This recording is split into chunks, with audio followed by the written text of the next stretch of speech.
What's going on, everybody? It's your boy Thing Goes back again for another video. You already know what time it is. Like, share, subscribe, comment if you enjoyed this video. Since we got Invincible Season 3 right around the corner, premiering February 6th, 2025, I'm going to be going back over Season 2. Now, for a lot of you, this is going to be nothing new. You've already seen Season 2. Invincible is a very successful, very popular show. I wouldn't imagine you waiting this long to watch Season 2 when Season 3 is right around the corner. Me, trying to call myself an Invincible YouTuber, I haven't even watched Invincible Season 2 yet, but I've taken this opportunity to go back over it since I know a lot of people are going to be rewatching it or recapping it anyway just to get ready for Season 3. This is my first time watching it, so I don't want to miss the opportunity this time to go back through, review it, get people freshened up and ready for Season 3, while for me, it'll be my first time seeing it. Now, a lot of this stuff, I already know a lot of it is going to happen unless they have a lot of just new original material, because I'm a big fan of the comics and I own all the compendiums,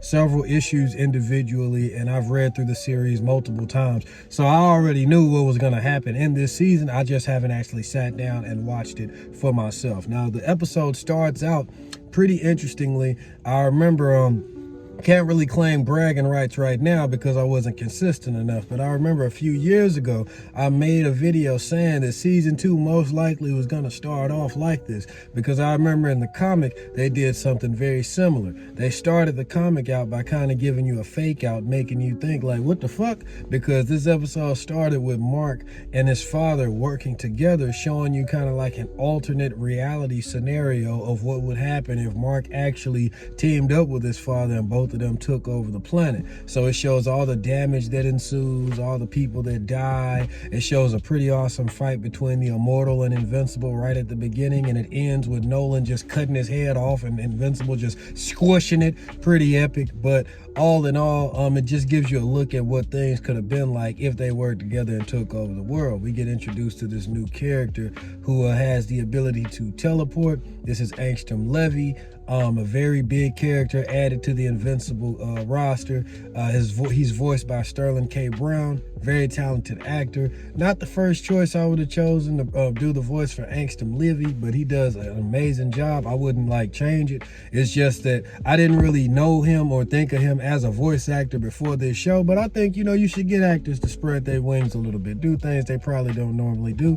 I was always thinking Phil Lamar, because he's a very known African-American voice actor. The guy kills it at almost everything that he does. He's done Samurai Jack, he's done Static Shock. I remember back when I was predicting characters he could do in the show, I thought that he could do Angstrom Levy, but Sterling K. Brown, good choice as well.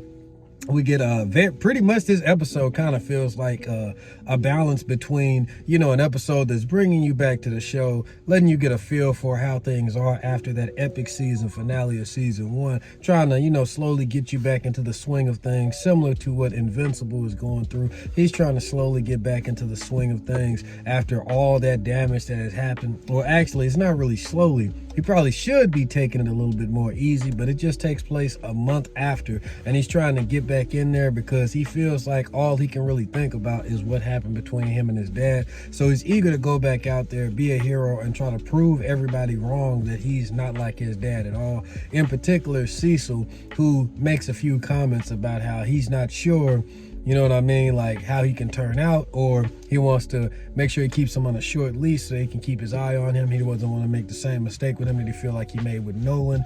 That same idea is echoed at the end of the episode when Immortal pretty much tells him like, bruh, Cecil might trust you, but nigga, I watched my whole team get massacred by Nolan, bruh. I'm not so sure, which you can understand. You know what I'm saying? You can understand where he's coming from. The Mauler twins, I love them. I love how they get a lot of highlights and shine in this series. It was like that in the comic as well, but in animated form, it's like they're getting shown even more love. I always love the attention they get and how they end up being so smart that they end up helping out people that they don't want to help out, and then it inadvertently creates a whole nother story arc for the series. It's hilarious every time. They even point that out, like, bruh, we tired of helping folks. It don't never work out. You know what I'm saying? And that's the same thing that happened in this show. In this episode, they actually get enlisted and freed from prison again by Angstrom Levi, and he recruits them to help them out. To help him out to try to do this experiment where he has like I think 1,000 different hymns from different dimensions, because like I said before, Angstrom Levi has the ability to go to different dimensions, open up portals to different dimensions. So he brought in like 1,000 different hymns, all from 1,000 different worlds, and he wants the Mauler twins to create a machine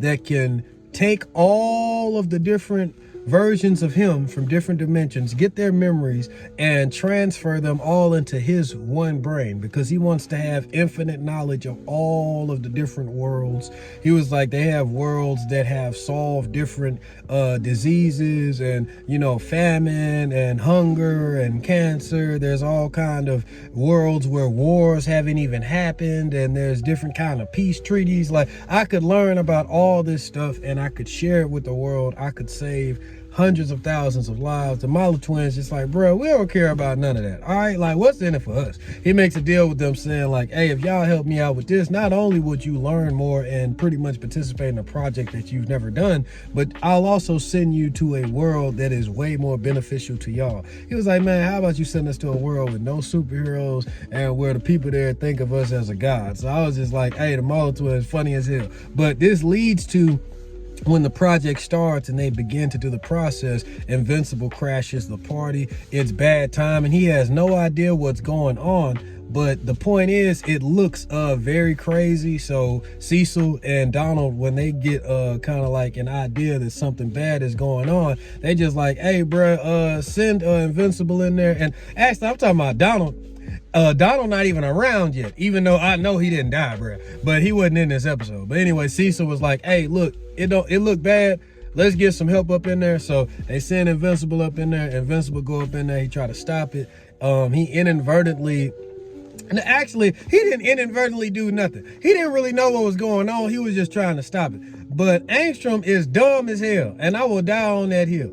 I know he don't want to kill nobody and everything, but bro, the Mauler twins told you what was gonna happen if you try to stop the process. This nigga gonna take the helmet off in the middle of the fight, because what he tried to do was he brought in all of these different Mauler twins from different dimensions to try to help the main Mauler twins fight Invincible.